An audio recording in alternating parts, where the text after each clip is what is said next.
बोले श्री वृंदावन बिहारी लाल की जुगल जोड़े सरकार के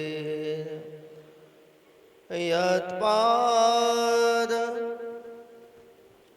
पद्मनख चंद्रमणि छटा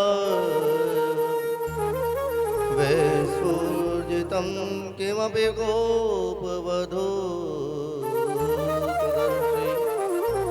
पूर्णानुराग रससागर सारमूर्ति सारार्थिकामयि कदापि कृपं करोतु राधा कृष्ण समारंभां गौरचन्द्रां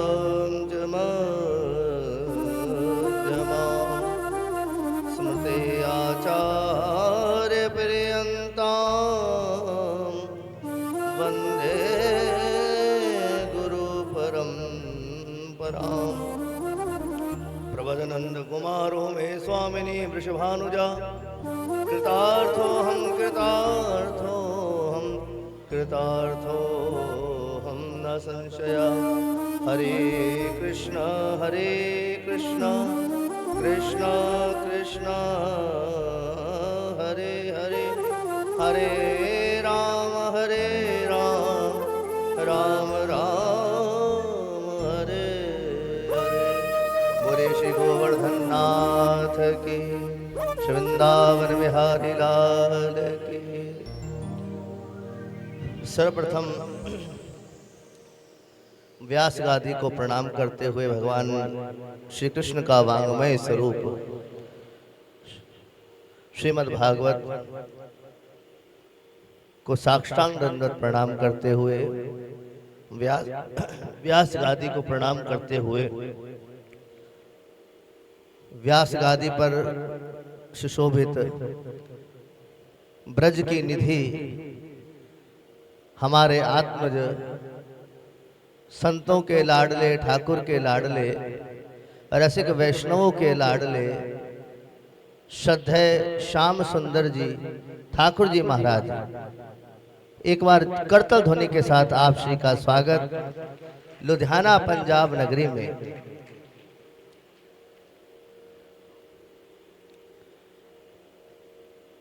तीसरी कथा है आपकी, हमारा दूसरी, फिर इसका मतलब हम पहले में भी आए हैं, दूसरे में भी आए हैं। दूसरी कथा पूज्य ठाकुर जी की आपके पालम बिहार लुधियाना पंजाब में हम सबको श्रवण करने का सुअवसर प्राप्त हुआ और ये आपका सौभाग्य है। वैसे तो मैं सोच रहा था कि जन्माष्टमी के समय कैसे डेट मिल सकती है, व्यास इतने व्यस्त होते हैं, पर आपका सौभाग्य है कि ठाकुर जी के पास आपके लिए समय था। एक ब्रजवासी के लिए जन्माष्टमी के समय अपनी ब्रज भूमि को छोड़कर, अच्छा, अरे वाह, देखो गाजियाबाद वालों को यह अवसर नहीं मिला, लुधियाना वालों को यह अवसर मिल गया। उस कथा को स्थानांतरित करते हुए ये सौभाग्य आप लुधियाना वालों को प्राप्त हुआ है। और सत्य मानिए, उत्सवों के समय पर ठाकुर जी महाराज, उत्सवों के समय पर अपने ब्रज को छोड़कर किसी अन्य भूमि पे आना, यह वह वेदना है जिस प्रकार कोई मैया अपने बालक को प्रसव पीड़ा में होती है, उस समय की ये लीला है साहब। जब कोई माता किसी बालक को जन्म देती है, एक ब्रजवासी के लिए उत्सव को छोड़कर, ब्रज उत्सव को छोड़कर किसी दूसरी भूमि पर आकर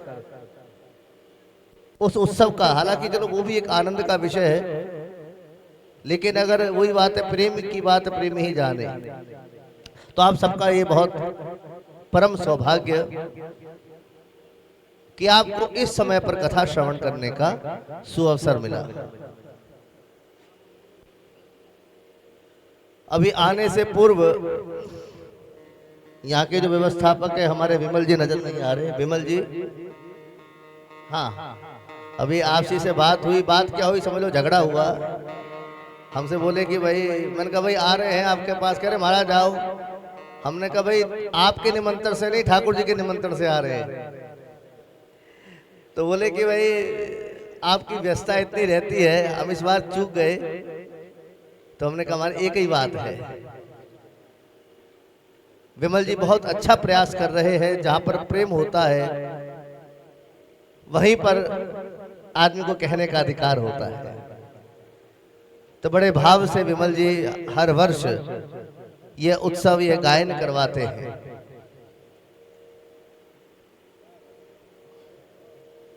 उसी उत्सव का आनंद लेने के लिए, उसी ब्रजभाव का आनंद लेने के लिए ये पालम विहार मैं समझता हूं,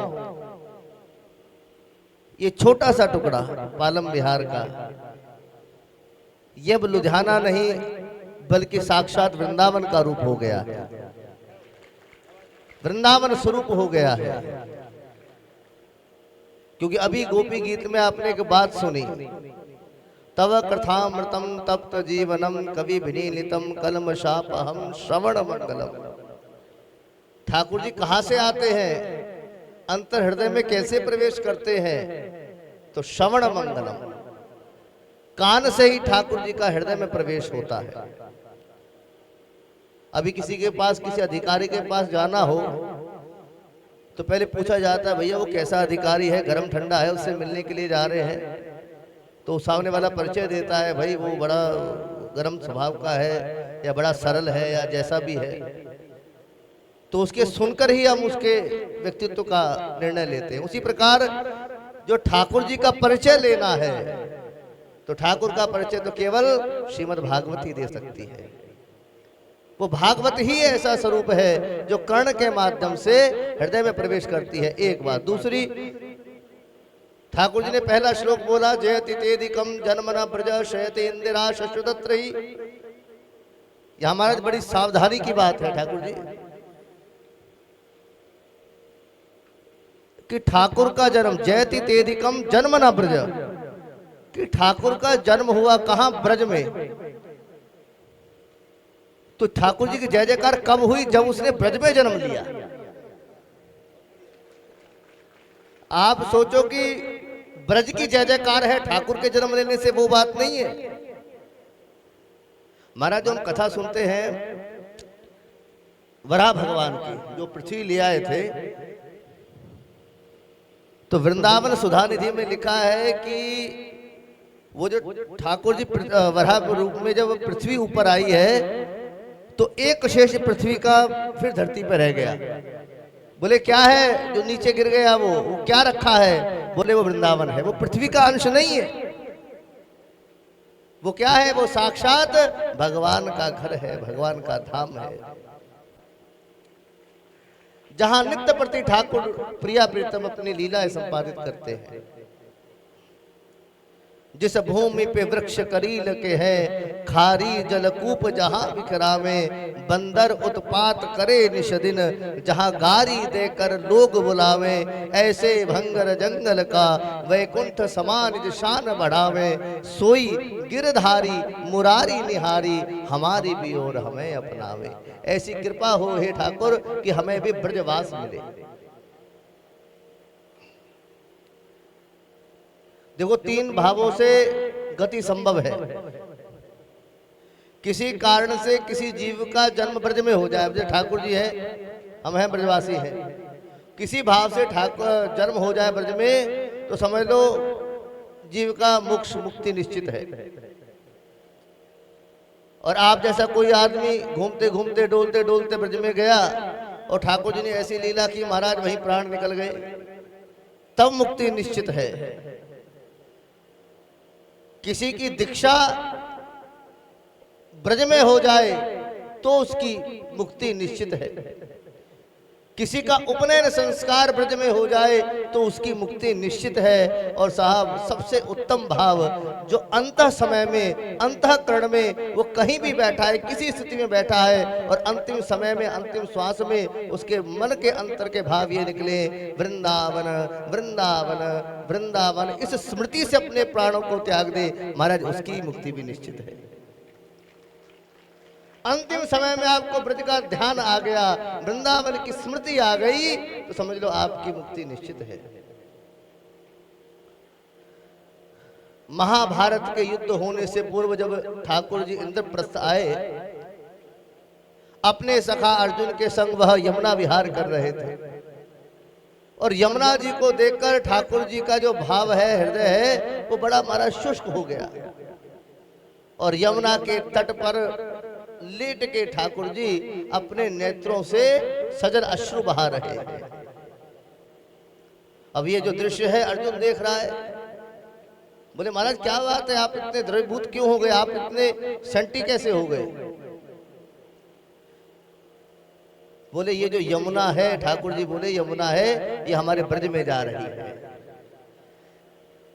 ये दिल्ली से होते हुए ये यमुना हमारे ब्रज में जा रही है। अर्जुन बोला जी वैसी ही बात है तो चलो तुम्हें हम ब्रज ले चलते हैं, कौन सी बड़ी बात है, बैठो रथ पे, अभी हम ब्रज में प्रवेश कर जाएंगे। तो ठाकुर जी बोले कि ब्रज में प्रवेश तो महाराज मेरी इच्छा से भी नहीं हो सकता, ब्रज में वही जा सकता है जिसमें साक्षात लाडली जी कृपा होती है, जिसमें साक्षात राधा रानी कृपा होती है, वही ब्रज में प्रवेश कर सकता है। उसी ब्रज के भाव को आनंदित करते हुए, वैसे तो हर बार, पिछली बार जब कथा हुई थी तो हम मेरे हिसाब से गिरिराज उत्सव में आए थे, जब गिरिराज जी का उत्सव था, और आज रास पंचाध्यायी भगवान है पिता रात्रि जिसका मंगलाचरण है,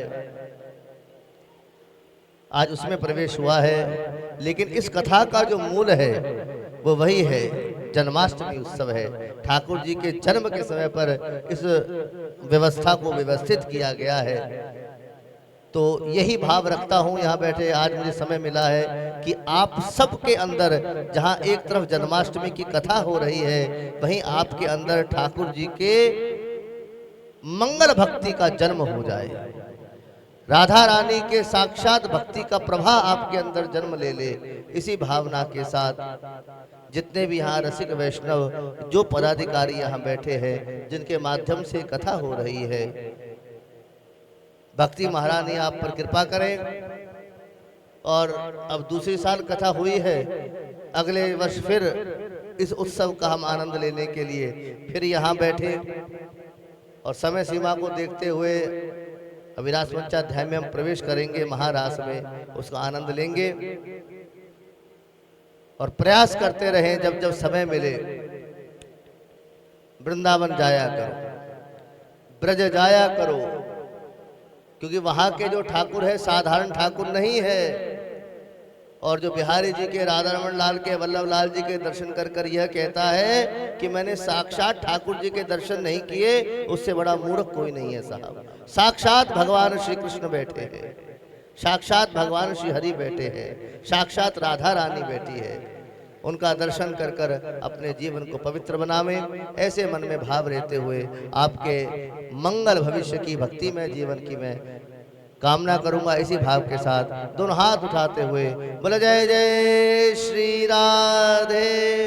मैं ठाकुर जी से निवेदन करूंगा हमें भाव से रास पंचाध्याय में प्रवेश करावें।